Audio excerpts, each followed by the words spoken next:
حضرت عمر فاروق رضی اللہ تعالی عنہ۔ حضرت عمر معمولی شخص نہیں،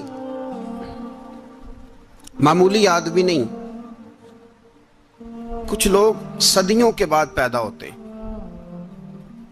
اور کچھ لوگ ایسے ہوتے ہیں جو ایک ہی بار پیدا ہوتے ہیں، ان جیسا دوسرا پیدا ہوتا ہی نہیں، دوسرا ان طرح کا پیدا ہوتا ہی۔ حضرت عمر رضی اللہ تعالیٰ عنہ جیسی شخصیات پیدا ہی نہیں ہوتی دوبارہ۔ سارے صحابہ در رسالت مآب پہ خود آئے۔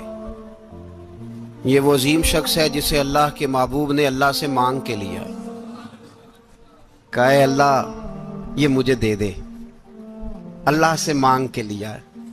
اس لیے صوفیاء کہتے ہیں کچھ مرید ہوتے ہیں کچھ مراد ہوتے ہیں، کچھ مرید ہوتے ہیں کچھ مراد ہوتے ہیں۔ مرید وہ ہوتا ہے جو چل کے آتا ہے، آ کے مرید ہوتا ہے۔ مراد وہ ہوتا ہے جسے کہا جاتا ہے کہ یہ کبھی میرا بن جائے نا، یہ کبھی آ جائے نا، میرا بن جائے، اس کو مراد کہتے ہیں۔ حضرت عمر مصطفیٰ کریم کی مراد ہیں، حضور کی مراد ہے۔ اللہم اعز الاسلام بے اسلام عمر ابن خطاب، اے اللہ اسلام کو عزت دے دے، میرے عمر کو کلمہ پڑھنے کی توفیق عطا فرما دے۔ اور کیسے دعا مانگی؟ اور یار حضرت عمر کی تو اس فضیلت کا کوئی جواب نہیں دے سکتا۔ میرے رسول پاک علیہ السلام سب کے لیے ہی دعا مانگتے ہیں نا، حضور کی دعا عام ہے، لیکن مصطفیٰ کریم نے کعبے کا غلاف تھام لیا اور غلاف کعبہ کو حضور نے سینے سے لپٹایا اور سینے سے چمٹا کے کہا اے اللہ میں نے تو کبھی سوال ہی زیادہ نہیں کیے، میں کرنے آیا ہوں، مجھے عمر دے دے، عمر دے دے۔ حضور نے مانگ کے لیا۔ اور پھر جب جس کو حضور مانگے اللہ سے، کہ حضرت عمر رضی اللہ تعالیٰ عنہ کا آج یوم شہادت ہے، میرا تو دل کرتا تھا کہ فجر سے باتیں شروع ہوں اور سارا دن ہی عمر کی باتیں ہوتی رہیں، سارا دن جناب عمر کی باتیں، سارا دن، اس لیے کہ ذکر جناب عمر کا ہوگا پر راضی اللہ کے رسول ہوں گے صلی اللہ، تو جاگ کے بیٹھے، خوش ہو کے بیٹھے۔ ہمارے ہاں منایا ہی نہیں جاتا، بابے اللہ کی تا ساؤن بھادروں اسو کتا تے منڈے جنوری فروری، تو اسلامی سال بھی گیا اور وہ تاریخیں بھی ساری گئیں۔ یکم محرم امت مسلمہ کے لیے بہت بڑا دن ہے، بہت بڑا دن۔ یہ شہادت ہے حضرت عمر فاروق کی رضی اللہ تعالی عنہ۔ یہاں چھوٹی چھوٹی باتوں پہ گورنمنٹ چھٹی کرتی پھرتی ہے، چھوٹی چھوٹی باتوں، الیکشن ہو گیا تو چھٹی، فلاں جگہ پہ تھوڑا سا کسی نے خبر دے دی کہ کوئی پریشانی ہے تو چھٹی، فلاں جگہ یہ ہو گیا تو چھٹی، یہاں تک کہ فلاں وزیر صاحب فلاں علاقے میں آئیں گے تو سارے علاقے کو چھٹی۔ اور اب تو اس سے بڑا حال ہونے لگا ہے، اگر جن لوگوں کی سندھ میں حکومت ہے ان کے لیڈر کا دن آیا تو اس دن چھٹی، اور جن کی پنجاب میں حکومت ہے ان کا دن آیا تو چھٹی۔ ہمارا مطالبہ ہے حکومت پاکستان سے، اگر سر اٹھا کے جینا چاہتے ہو تو یکم محرم کو چھٹی کیا کرو، اگر سر اٹھا کے جینا چاہتے ہو تو یکم محرم کو چھٹی کرو جناب عمر کے دن، اور ملت کے جوانوں کو بتاؤ کہ اگر عزت کی زندگی جینا چاہتے ہو تو اس طرح جیو جس طرح فاروق اعظم جی کے گئے ہیں۔ عزت اور وقار کی زندگی، جمہوریت حضرت عمر سے سیکھنی پڑے گی، حکومت کرنے کے طریقے حضرت عمر سے، رعایا کو سیکھنا پڑے گا کہ امیر کس طرح بنایا جاتا ہے اور امیر کس طرح کے ہوتے ہیں۔ یہاں لوگ ہمیں یورپ کی مثالیں دیتے ہیں، لوگ یہاں ہمیں آ کر کے امریکہ کی مثالیں، انہیں کیا پتا حکومت کیا ہوتی ہے؟ وہ کہتے ہیں جی وہ سائیکل پہ جاتا ہے ان کا حکمران۔ میں نے کہا وہ سائیکل پہ جاتا ہے؟ میرے عمر فاروق مدینے سے مکے گئے تھے تو پیدل ہی حج کرنے چلے گئے، پیدل ہی۔ اور جناب عمر فاروق رضی اللہ تعالیٰ عنہ عید کی نماز پڑھانے گئے، عید کی نماز عمر خطبہ عید دینے گئے۔ اور اس زمانے میں کون سا غریب ہے جو ننگے پاؤں جاتا ہو؟ کون سا غریب ہے جو مسجد ننگے پاؤں جاتا ہو؟ لوگوں نے تو 3 قسم کی چپلیں رکھی ہوئی ہیں، ایک مسجد جانے کی علیحدہ ہے، گھر پہننے کی علیحدہ ہے، شادی بیاہ پہ جانے کی چپل علیحدہ ہے۔ حضرت عمر فاروق رضی اللہ تعالیٰ عنہ نکلے عید کا خطبہ دینے کے لیے تو بیوی سے کہنے لگے جوتا، اس نے کہا صاحب اتنی دفعہ ٹوٹا ہے اب گانٹھا نہیں جا سکتا، اتنی دفعہ ٹوٹا ہے کہ اب دوبارہ پیمند نہیں لگ سکتے، تو حضرت عمر کہنے لگے چل کوئی حرج نہیں ہے، بغیر جوتے کے ننگے پیر ہی چلتے ہیں، کوئی حرج نہیں۔ تو کہنے لگے لوگ کیا کہیں گے؟ فرمایا چپ کر، لوگ جس دن عمر نے یہ دیکھ لیا نا لوگ اس کے بارے میں کیا کہتے ہیں، اس دن عمر عمر نہیں رہے گا۔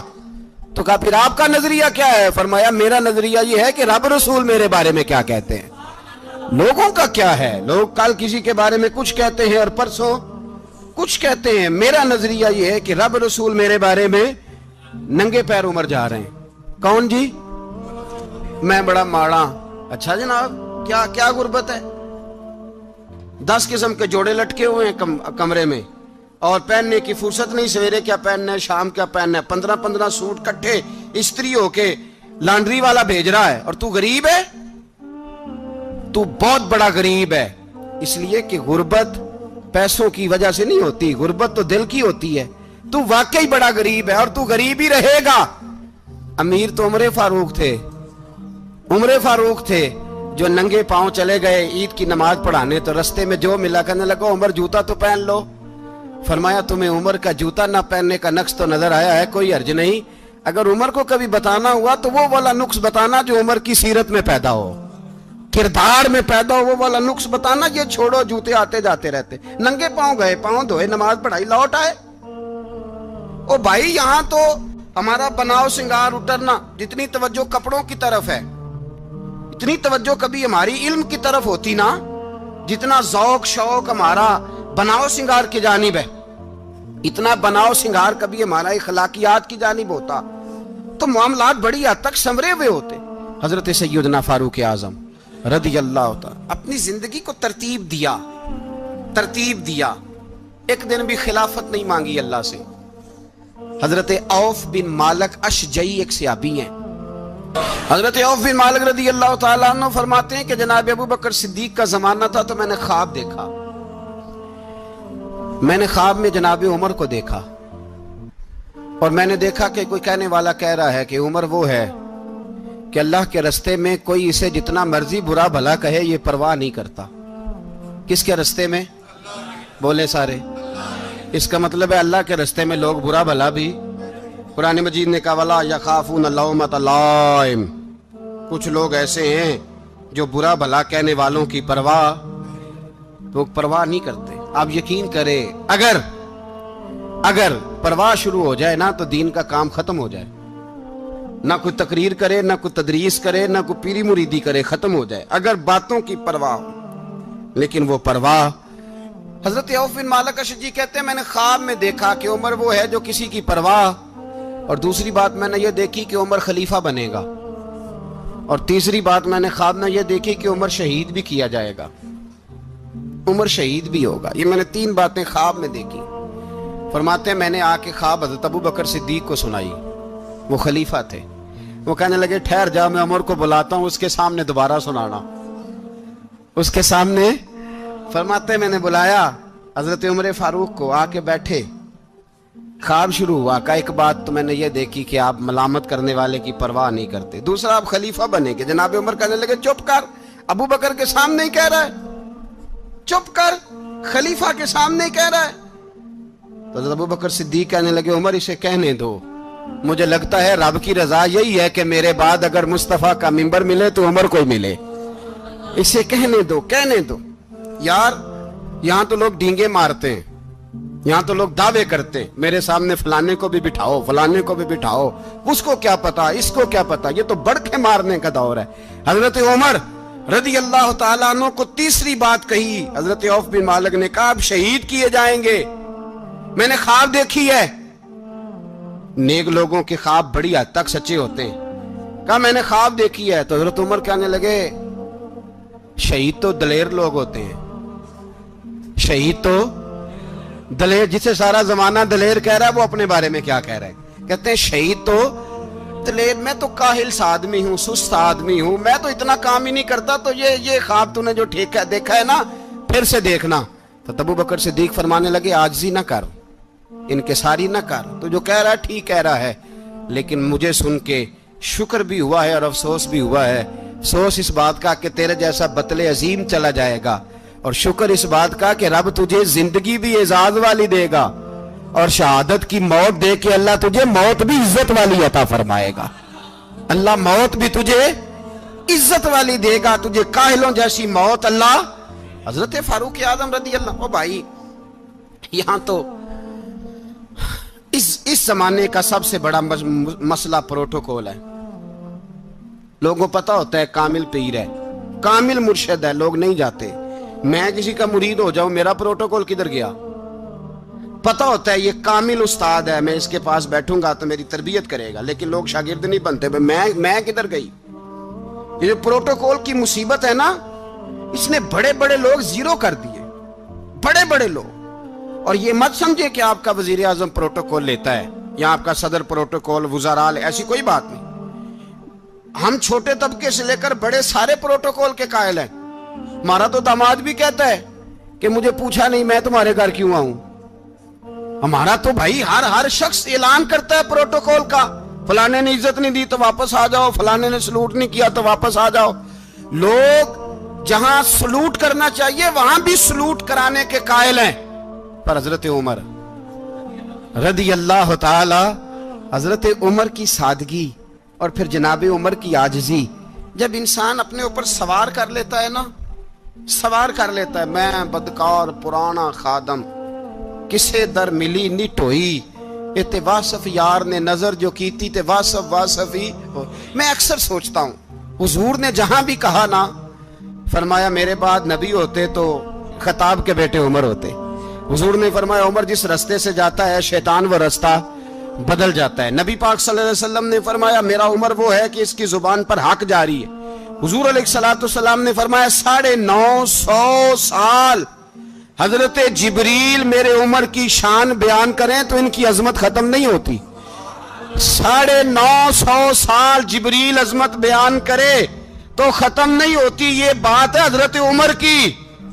اور فرمایا عمر ابو بکر کی نیکیوں میں سے ایک نیکی ہے, یہ شان ہے اب عمر فاروق رضی اللہ تعالیٰ عنہ کی. حضور نے فرمایا میرے بعد نبی ہوتے تو عمر ہوتے, جس گلی سے عمر آئے شیطان رستہ بدل جائے. میرے عمر فاروق کی شان 950 سال بیان ہو تو ختم نہ ہو. عمر کی زبان پر اللہ حق بیان کرتا ہے, جو عمر کہتا ہے وہی رب کر دیتا ہے. حضور ساری زندگی فضیلتیں بیان کرتے رہے, عمر جواب میں کیا کہتے ہیں؟ کوئی بتائے نا کہ یہ والی حدیثیں کبھی عمر نے بھی روایت کی ہوں کہ حضور نے میرے بارے میں یہ کہا ہے. یہ روایتیں وہ روایت نہیں کرتے. ان سے جب لوگ کہتے عمر تیری بڑی بات ہے تو عمر رو پڑتے, کہتے میں تو اونٹ چرانے والے باپ کا بیٹا ہوں, میں تو اونٹ چرانے والے باپ کا بیٹا, اونٹ چرا. اس سے آگے عمر گئے ہی نہیں ساری زندگی, اس سے آگے لفظ ہی نہیں ادا کی. اور میں تو بھائی اونٹ چرانے والا, میرا باپ تو اونٹ چرایا کرتا تھا, 10 اونٹ تھے, میری ڈیوٹی ہوتی تھی, سنبھالے نہیں جاتے تھے, ابا ڈنڈوں سے مارتا تھا. ساری زندگی عمر حج کرنے گئے, ایک خشک تنا کھجور کا عمر فاروق رضی اللہ تعالیٰ عنہ نے اس کو اپنے کلاوے میں لیا, رونے لگے. لوگوں نے کہا عمر کیا ہوا؟ فرمانے لگے یہاں میں اونٹ چرایا کرتا تھا, یہاں میں اونٹ چراتا تھا, 10 اونٹ سنبھالے نہیں جاتے تھے. دیکھو رسول اللہ کی شان, آج ساری امت چلانے کا طریقہ عطا فرما دیا ہے. ساری نظریے سے پیار. یار پیسہ کس کو برا لگتا ہے؟ آپ جس آدمی کی 50 کروڑ کی پراپرٹی ہے اس کو پوچھیں سب سے غریب, آپ کو وہی نظر آئے گا. وہ کہے گا میں ٹائٹ ہوں, حالات بڑے. میں کئی باری پوچھے انہوں نے, میں کہتا ترجمہ بھی 10 چھڑوں کی, ہمیں تو سمجھ نہیں آتی. اور ٹائٹ حالات کون سے ہوتے ہیں جی؟ جس آدمی کا کروڑوں میں کاروبار ہے نا, اس کو آپ چھیڑے وہ رونے لگ جائے گا, رونے. تو کئی میں نے ایسے دیکھے ہیں کرائے کا مکان ہے, ان سے پوچھیں صاحب کیا حال ہے, تو کہتے ہیں جتنی اللہ نے شان والی زندگی ہمیں عطا کی ہے کسی کو نہیں دی ہوئی. اس کا مطلب ہے خوشی بھی یہی ہے اور غم بھی یہی ہے. اندر سے خوشی ہے, اندر سے ہی. تو نے اگر راضی رہنا ہے تو ادھر سے رہنا ہے, ناراض رہنا ہے تو بس اپنے آپ کو خوش رکھے گا تو ہو جائے گا. سارے صحابہ مل کے آئے, کہنے لگے عمر فاروق سے کہنا ہے نبی پاک کے زمانے میں تو ظاہراً غربت تھی, ابو بکر کے دور میں بھی غربت تھی, اب تو بڑا محال ہے. عمر سے سفارش کرو کہ عمر نیا کرتا پہنا کرے. ملکوں کے سفیر آتے, عمر وہی پھٹی پرانی چادر اوڑھ کے اور وہی کئی جگہ پہ پیوند لگے سوٹ پہن کے سفیروں کے سامنے بیٹھ جاتا ہے. عمر کو مشورہ دو, طے ہو گئی بات. سب نے جب مشورہ دے لیا تو سارے کہنے لگے یہ بتاؤ شیر کی مونچھ کو ہاتھ کون لگائے گا؟ کہنا کس نے ہے؟ بندہ بھی تو ڈھونڈو نا۔ نے کہا جناب میرا یہ خیال ہے کہ مولا علی شیر خدا کہیں گے، کیونکہ جس شخص کی عمر کو سب سے زیادہ حیا کرتے دیکھا وہ شیر خدا مولا علی ہے رضی اللہ تعالی علی کہیں گے۔ اس لیے کہ جناب علی تو کئی دفعہ جب گفتگو کرتے تھے تو حضرت عمر چپ کر جاتے تھے اور فرماتے تھے علی نہ ہوتا تو میں ہلاک ہو جاتا۔ تو کہا علی سے کہو۔ جناب علی شیر خدا کو بلایا، کس کام کے لیے؟ جی اللہ اکبر۔ یہ ذرا اپنے اس دور پہ اس بات کو ذرا لاکا جناب ان سے کہیں کہ زیادہ نہیں، ایک کرتا نیا پہن لے، سفیر آتے ہیں وزیر آتے ہیں تو ایک کرتا نیا پہن لے۔ حضرت علی کو بلایا، آپ فرمانے لگے کوئی اور بات ہوتی تو میں کہہ دیتا، یہ والی میں نہیں کہہ سکتا۔ کوئی اور ہوتی تو میں عمر کو کئی دفعہ کہہ دیتا ہوں، جلال میں بھی تو سن، یہ والی میں نہیں کہہ سکتا۔ میں تمہیں ایک مشورہ دیتا ہوں۔ کہا وہ کیا؟ کہنے لگے سیدہ عائشہ صدیقہ سے کہو، وہ مومنوں کی ماں ہیں، عمر ٹالے گا نہیں۔ اماں جی سے جا کے کہا اماں جی نیا کرتا عمر سے کہیں پہن لیں، وزیر آتے ہیں بڑے بڑے لوگ تو چلو کوئی عرض نہیں۔ اماں جی نے کہا اچھا کوئی بات نہیں میں بلا لیتی ہوں۔ جناب عائشہ نے پیغام بھیجا، جب خادم نے کہا نا مصطفیٰ کے گھر سے پیغام آیا ہے تو 20 لوگ بیٹھے تھے، عمر کانپتے ہوئے اٹھے، کانپتے دوڑے۔ حضرت عائشہ پردے میں تھی تو فرماتی ہیں عمر اتحیات کی حالت میں بیٹھ گئے۔ کہا اماں جی دیر تو نہیں ہو گئی مجھے آنے میں؟ کہا نہیں ٹائم پہ آ گئے ہو۔ کس لیے بلایا تھا؟ کہا عمر دیکھو غربت کے معاملات اور ہوتے ہیں، جب اللہ آسانی دے تو کوئی چیز استعمال کرنا حرام نہیں ہوتی، اگر حرام ہے تو بتاؤ۔ کہا نہیں اماں جی حلال ہی ہے۔ تو فرمایا پھر اتنے سفیر آتے ہیں مشیر آتے ہیں، اب تو مال غنیمت بڑا آتا ہے، ڈھیر لگ جاتے ہیں مسجد میں، تو چل ایک نیا کرتا تم بھی پہن لیا کرو، اور آپ نیا کرتا پہنو گے تو دھاک بیٹھے گی غیروں پر۔ تو صحابہ کا مشورہ ہے کہ آپ نیا لباس پہنے۔ اماں جی کہتی ہے میں نے حکم دیا تو عمر چپ کر گئے، گردن جھک گئی۔ تھوڑی دیر کے بعد سیدنا عمر فاروق نے سر اٹھایا تو داڑھی پہ آنسو گر رہے تھے، رو پڑے، کہنے لگے پاک محبوب کی پاک بیوی جیسے حکم کرتی ہو میں حاضر ہوں، پر مجھے وہ والا لباس پہنانا جو میرے مصطفیٰ نے پسند فرمایا ہے۔ اگر یہ رنگ رسول پاک کا ہے تو میں حاضر ہوں، اور اگر نبی پاک کا نہیں تو پھر جیسے آپ حکم کریں۔ جناب عائشہ کہتے ہیں عمر روئے تو میں زیادہ روئی، میرا پلو بھیگ گیا آنسوؤں سے۔ میں نے کہا عمر آپ جائیے۔ عمر یوں نکلے تو جو صحابہ کھڑے تھے وہ کونے میں تھے، سارے آ گئے۔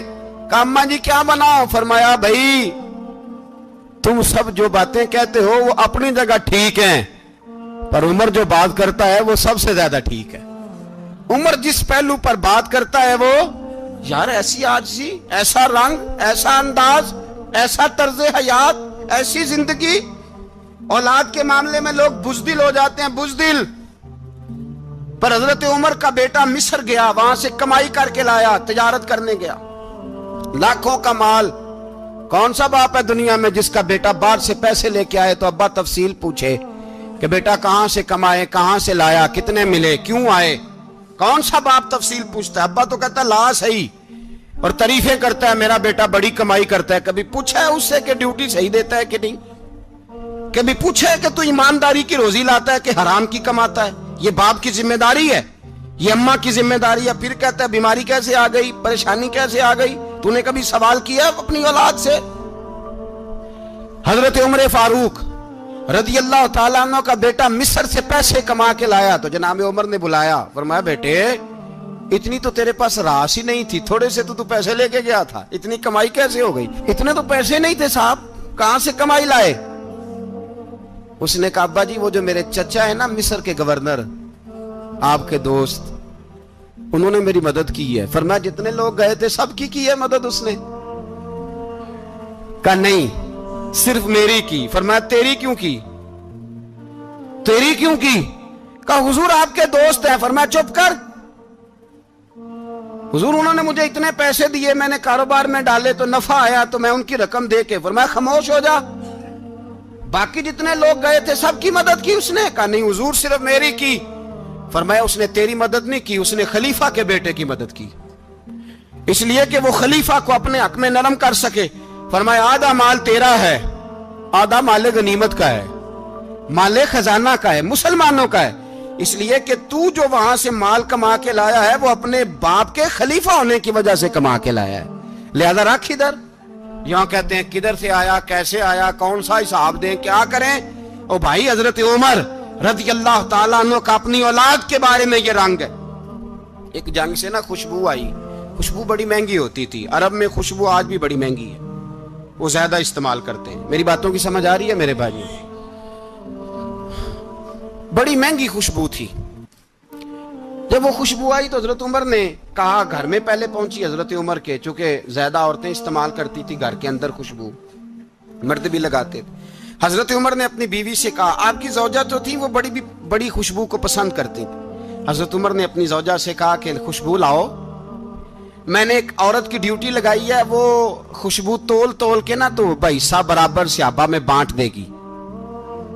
تو آپ کی زوجہ کہنے لگی، کسی بی بی کی ڈیوٹی لگانے کی کیا ضرورت تھی، میں جو موجود تھی میں بانٹ دیتی ہوں تول کے حصہ برابر۔ آپ نے فرمایا نہیں تو رہنے دے، وہ فلانی بی بی بانٹے گی۔ کہا حضور میں نے بھی بانٹنی ہے، میرے پہ کچھ حق ہے؟ آپ نے فرمایا نہیں، تو تفصیل نہ پوچھ، تو خوشبو دے دے، کوئی اور بانٹے گی۔ خاتون خانہ تھی نا، کہنے لگی نہیں مجھے بھی آج آپ کو بتانا ہی پڑے گا کہ کوئی جو بانٹ سکتی ہے تو میں کیوں نہیں بانٹ سکتی؟ زوجہ کہتی عمر نے بات کی تو میری چیخیں نکل گئی۔ حضرت عمر فرمانے لگے، جب تو خوشبو بانٹے گی نا تیرے ہاتھوں کو بھی لگے گی، تیرے دوپٹوں کو بھی لگ جائے گی۔ اگر رب کریم نے مجھ سے سوال پوچھا کہ عمر خوشبو تو مسلمانوں کی تھی، تیری بیوی کے دوپٹے کو کیوں لگ گئی، تو میں اللہ کے حضور کیا جواب دوں گا؟ اگر اللہ نے یہ سوال کیا کہ تیری بیوی نے کیوں لگائی، وہ تو حصہ تھا مسلمانوں کا، تو نے تیری بیوی نے کیوں لگائی؟ تو فرمایا میں نہیں چاہتا کہ اللہ کے حضور مجھے اور تجھے باز پرس ہو، لہذا کسی اور کو بانٹنے دے۔ زوجہ روئی اور تڑپ کے کہنے لگی، عمر مجھے لگتا ہے صبح قیامت بھی تیری بیوی ہونے کی وجہ سے اللہ مجھے جنت عطا فرما دے گا، تیری زوجہ ہونے کی برکت سے۔ بھائی یہ معیار رکھا، خدا کی قسم ایسا شخص تاریخ میں دوبارہ نہیں آیا۔ اتنا بڑا آدمی، اتنا بڑا شخص، اتنا بڑا آدمی، اور پھر رنگ یہ ہے کہ عمر 22 لاکھ مربع میل کا حکمران، 22 لاکھ، اور کھجور کے درخت کے نیچے مٹی کا ڈھیلا لے کے سو گئے ہیں، پرواہ کوئی نہیں، کوئی مسئلہ ہی نہیں۔ 2 غلام ساتھ بیٹھے تو ایک روٹی حضرت عمر نے گھر سے منگوائی، تھوڑا سا سرکہ، تو غلام کہنے لگے ہم نے بھی کھانی ہے۔ فرمایا کوئی حرج نہیں، روٹی کو پیٹ بھر کے کھانا ضروری تو نہیں، 3 حصوں میں بانٹ لیتے ہیں۔ ایک آدمی آیا ہوا تھا مصر کا رہنے والا ملنے کے لیے، اس نے پوچھا عمر کدھر ہیں، تو کہا وہ ادھر جاؤ مسجد میں بیٹھے ہوں گے، اور واپس آیا تو کہنے لگا وہاں تو 3 غلام بیٹھے ہیں، ایک روٹی بانٹ کے کھا رہے ہیں، لگتا ہے کئی دنوں سے روٹی نہیں ملی۔ کہا 3 غلام تو کوئی نہیں، وہاں 2 ہی تھے، تیسرے تو امیر المومنین تھے۔ اس نے کہا نہیں 3 غلام ہیں، کپڑے بھی ایک طرح کے پہنے ہوئے، بلکہ 2 کے تو پھر صحیح ہیں، تیسرے کے تو زیادہ ماڑے ہیں، کپڑے بھی ایک طرح کے، کھانا پینا بھی ایک طرح کا، اور ان کا نشست برخاست بھی ایک طرح کی ہے، لہذا کوئی فرق نہیں۔ حضرت ابو ہریرہ کہتے ہیں میں لے کے آیا، اور جناب عمر کو جب میں نے کچی زمین میں تامت سمیٹ بیٹھے دیکھا تو میں رو پڑا۔ میں نے اس مصر سے آنے والے کو کہا تو اس کے جلوے دیکھ، اگر اس کی ذات میں اتنا حسن ہے تو محمد عربی کا مقام کیا ہوگا؟ یہ مقام غور ہے، مقام غور۔ 10 محرم کو لوگ دیگے پکائیں گے نا، نہیں پکانی ہے؟ کوئی بول دے نہیں، ہاں نہ نہیں کر دے، پروگرام بدلیا تو نہیں دی عید کی کہ وہی کام شروع ہویا ہے لاسٹ ایٹ ہونے والا، کیوں جی؟ پکنی ہے نا دیکھیں 10 محرم کو انشاءاللہ تعالی، ہم بھی پکائیں گے انشاءاللہ، یہاں بھی پروگرام ہوگا۔ تو 10 محرم کو جو دیگ پکنی ہے تو ایسا نہیں ہو سکتا کہ 1 محرم کو حضرت عمر کے نام کی بھی کوئی پک جائے۔ اگر امام حسن حسین کے نام کی دیگیں پکے تو جو امام حسن حسین سے پیار کرنے والے ہیں، جو امام حسن حسین سے، ہم لوگوں نے بھی عجیب رٹا اپنایا ہے نا، ہم لوگ بات کا ایک پہلو دیکھتے ہیں دوسرا نہیں دیکھتے۔ حضرت امام حسن اور حسین کو بھی نبی پاک نے شہید کہا، اور جناب عمر کو بھی رسول اللہ نے خود شہید فرمایا، فرمایا شہید ہے، خود فرمایا اپنی زبان سے کہ یہ شہید ہے، خود میرا عمر شہید ہے۔ تو ان کے نام کی دیگ نہیں پکنی چاہیے؟ اس طرف نہیں ہماری توجہ ہونی چاہیے؟ اور اہل بیت نبوی، یہ بات میں پہلے بھی کرتا ہوں، آج پھر کرنا ضروری سمجھتا ہوں، اہل بیت کا پیار سن لو کان کھول کے، اہل بیت کا پیار اگر ہمیں کسی نے سکھایا ہے تو سیدنا عمر فاروق نے سکھایا ہے۔ اہل بیت نبوت کی محبت اگر کسی نے سکھائی ہے تو کس نے سکھائی ہے؟ بول کے بتائیے۔ حضرت عمر نے، اہل بیت کا پیار ہمیں حضرت عمر نے بول کر کے سکھایا ہے۔ بھائی یاد رکھیں، کسی کی طاقت نہیں تھی دم مارنے کی حضرت عمر کے سامنے، طاقت ہی نہیں تھی۔ کیسر و کسرا کانپ جاتے تھے، جرأت ہی نہیں کرتے تھے حضرت۔ اور ہمارے تو تعلقات بڑے ہیں نا غیروں سے۔ حضرت ابو موسیٰ اشعری رضی اللہ تعالیٰ عنہ فرماتے ہیں میرا منشی عیسائی تھا، وہ کاتب کہتے تھے وہ لوگ، میرا حساب کتاب عیسائی تھا۔ تو فرماتے ہیں ایک دن میں نے وہ سارا حساب کتاب لین دین کے حضرت عمر کو دکھائے تو فرمانے لگے جس نے لکھے ہیں اس کو بلاؤ۔ کہنے لگے ضرور مسجد نہیں آ سکتا۔ کیوں نہیں آ سکتا؟ کہنے لگے وہ عیسائی ہے۔ کہتے ہیں حضرت عمر جلال میں آ گئے۔ آپ فرمانے لگے جنہیں رب دور کرتا ہے تم کیوں قریب کرتے ہو؟ جنہیں اللہ دور کرتا ہے۔ فرمایا تم غیروں کو اگر عہدے دو گے تو اپنوں کا کیا بنے گا؟ اگر تم غیروں کو عہدے دو گے تو اپنوں کا۔ یہ سوچ ہے جو آج برما کے مسلمانوں کے لیے بھی ضروری ہے۔ کہا اگر تم غیروں کو عہدے دو گے تو اپنوں کا۔ ہم نے غیروں کو عہدے دیے تو دیکھا نا اپنے کس طرح کاٹے جا رہے ہیں۔ غیروں کو جو عہدے دے دیے، یرانے سارے غیروں سے روز دعویٰ ہوتا ہے چین ہمارا سجن ہے، چین ہمارا دوست ہے۔ او بھائی دوست ہے تو اس سے کہو نا کہ برما تو تمہاری ایک چھوٹی سی ریاست ہے، چین کے بغیر تو وہ سانس بھی نہیں لے سکتا۔ اس کو کہو نا اس حکومت پہ دباؤ ڈالے۔ لیکن ہم لوگوں نے غیروں کو عہدے دیے تو اپنے پس گئے۔ حضرت عمر کہتے تھے ذمی کا ہم ادب کریں گے، ذمی کافر کا ہم، ایسا کافر جو مسلمان ریاست کو قبول کرے، بدامنی نہ پھیلائے۔ ایک آدمی کو آپ نے دیکھا آنکھوں سے نابینا ہے اور بھیک مانگ رہا ہے، تو حضرت عمر کو نظر آ گیا۔ فرمایا کون ہو؟ اس نے کہا میں یہودی ہوں۔ فرمایا بھیک کیوں مانگتے ہو؟ کہا جب تک تندرست تھا مسلمانوں کو جزیہ دیتا تھا، بوڑھا ہو گیا ہوں کیا کروں؟ حضرت عمر نے گھوڑے کی پشت پہ بٹھایا، کافر کو گھوڑے کی پشت پہ بٹھایا اور بٹھا کے مدینے لائے۔ حضرت علی شیر خدا وزیر خزانہ تھے۔ فرمایا علی اس کا وظیفہ جاری کرو۔ کہا یہ کون ہے؟ فرمایا یہ یہودی ہے لیکن یہ ہمیں جزیہ دیتا رہا، بوڑھا ہو گیا بیچارہ، بھیک مانگنے پہ مجبور ہے، ہماری حکومت کے اندر رہتا ہے، اس کا پورا وظیفہ جتنا خرچہ اتنا وظیفہ لگاؤ۔ حضرت علی کہتے ہیں میں وظیفہ لگا رہا تھا اور وہ میرے نبی کا کلمہ پڑھ رہا تھا، وہ رسول اللہ کا کلمہ پڑھ رہا تھا۔ یہ مزاج، یہ نہیں کہ کافر۔ حضرت عمر نے گورنروں کو خط لکھے تھے کہ زبردستی کسی کو مسلمان نہیں کرنا، جہاں ان کی عبادت گاہیں بنی ہو گرانی نہیں، کوئی مندر کوئی گرجا ضائع نہیں کرنا۔ اسلام سب کو جینے کا موقع دیتا ہے، پر بے ایمانو ظالموں بدذاتو تمہیں یہ کہتا ہے کہ ہم تمہیں جینے کا موقع دیتے، تم بھی مسلمانوں کو جینے کا موقع دو۔ یہ جہاں بستے ہیں جہاں رہتے ہیں انہیں وہاں جینے کا موقع دو، انہیں بھی اللہ اکبر کہنے کا موقع دو، انہیں بھی قرآن پڑھنے کا موقع دو، انہیں بھی رسول اللہ پر درود پڑھنے کا موقع دو۔ ہمارے ملک میں عیسائی اپنی مرضی سے کھلے عام تبلیغ کرتے ہیں، یہاں تو چینل چلائے ہیں عیسائیوں نے۔ کسی مذہبی جماعت نے کبھی جلوس نکالا ہے کہ عیسائیوں کا چینل بند کرو؟ بولے نکلا ہے کہ نہیں نکلا؟ کتنے ظلم کی بات ہے۔ ہم جب غیر کو اتنا تحفظ دیتے ہیں، اتنا تحفظ دیتے ہیں، ہم نے دیکھا ہے مجھے بیسیوں لوگوں نے عید پہ ٹیلی فون کیے کہ عیسائیوں کو قربانی کا گوشت دے لیں، مجبور ہیں جی، دروازے پہ آ گئے ہیں، ہمارے کام کاج کرتے ہیں۔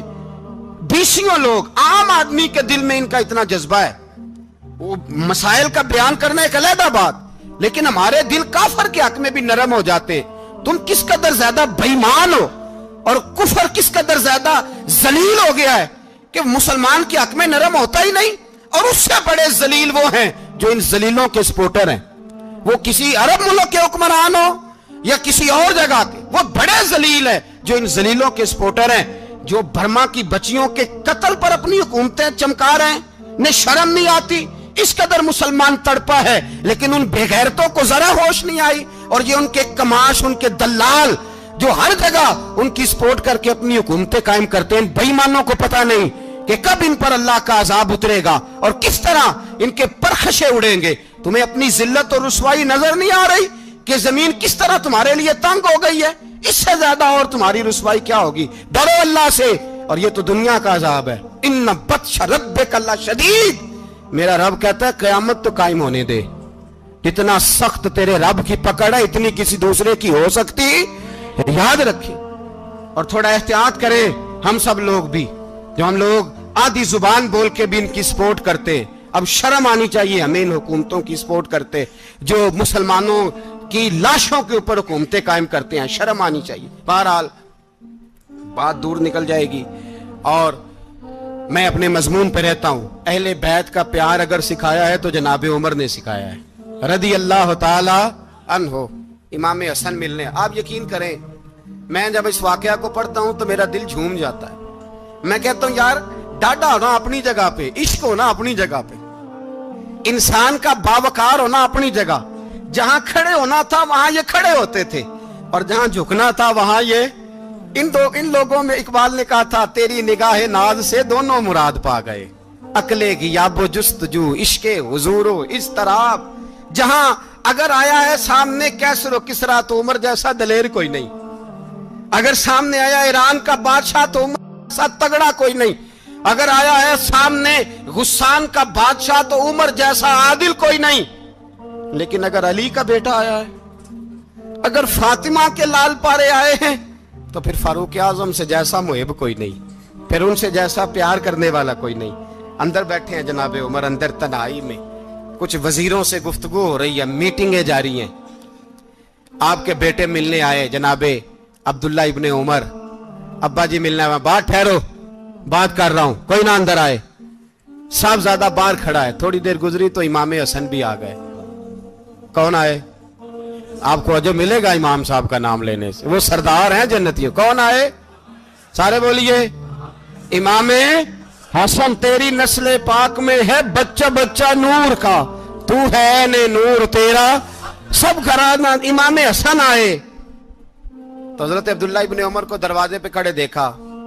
کہا امیر المومنین کہاں ہیں؟ کہنے لگے حضرت عمر کے بیٹے. کہنے لگے وہ اندر بیٹھے, کچھ میٹنگ ہو رہی ہے اور انہوں نے کہا کوئی اندر نہ آئے, لیکن آپ جانا چاہیں تو چلے جائیں. آپ جانا چاہیں تو تیری نسل پاک میں ہے بچہ بچہ نور, آپ جانا چاہیں تو چلے جائیں. تو انہوں نے کہا جب آپ باہر کھڑے ہیں تو مجھے کوئی اتنا ضروری کام نہیں, اور ابھی زور کی نماز تھوڑی دیر میں ہوگی, میں مسجد میں مل لوں گا امیر المومنین سے. یہ بات کہہ کہ امام حسن چلے گئے. یار اتنی بڑی بات نہیں تھی, اتنی بڑی بات نہیں تھی. وہ میرے استادوں کا بیٹا بھی آئے تو کہا ٹھیک ہے جی وہ سوئے ہوئے ہیں, کوئی غرض نہیں یار میں ٹھہر کے آ جاؤں گا. کوئی بڑی بات نہیں تھی, دیکھا جائے تو بڑی بات نہیں تھی, پر بات بہت بڑی تھی اس لیے کہ یہ خالی حسن نہیں, یہ حسن ابن علی ہے, یہ حضرت فاطمہ کے لخت جگر. حضرت عمر باہر نکلے. عبداللہ ابن عمر سے پوچھا کوئی آیا تو نہیں؟ تو کہا حضور امام حسن آئے تھے. تو کہا پھر شہزادے کو اندر کیوں نہیں بھیجا؟ کہا میں نے کہا تھا. وہ کہنے لگے اگر امیر المومنین مصروف ہیں تو میں ظہر میں مل لوں گا. حضرت عمر رونے لگے. فرمایا بیٹے تو نے اچھا نہیں کیا.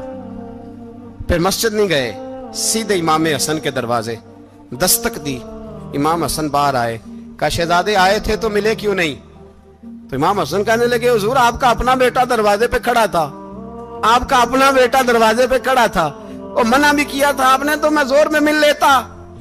حضرت امام حسن فرماتے ہیں جوش جذبات میں جناب عمر نے سر سے پگڑی اتار دی, جوش جذبات میں.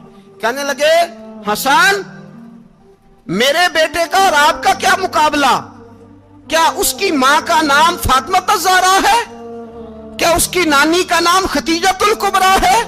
کیا اس کے نانے کا نام محمد مصطفیٰ ہے؟ آپ کا اور اس کا کیا مقابلہ؟ پھر رو پڑے اور کہنے لگے بیٹے میں مکے کے صحراؤں میں اونٹ چرایا کرتا تھا, یہ جو میرے سر پر عزت کے بال ہیں یہ تیرے نانے کے اگائے ہوئے. میں مکے کے خبردار شہزادے خبردار. او بھائی اہل بیت نبوت کے ادب کا رنگ اگر سکھایا ہے تو سیدنا عمر نے سکھایا ہے. حضرت عمر فاروق اتھارٹی ہے, اسلام کی اتھارٹی. یکم محرم حضرت عمر کی شہادت ہے. یہودی بول اٹھا, کافر بول اٹھا. اگر 6 مہینے عمر دنیا میں اور رہتے تو دنیا میں کوئی کافر موجود نہ ہوتا. 6 مہینے. اور جب اس بطل جلیل کا جنازہ اٹھا, اللہ بخاری پڑھیے نا, اللہم ارزقنا شہادتا فی سبیلک, اللہ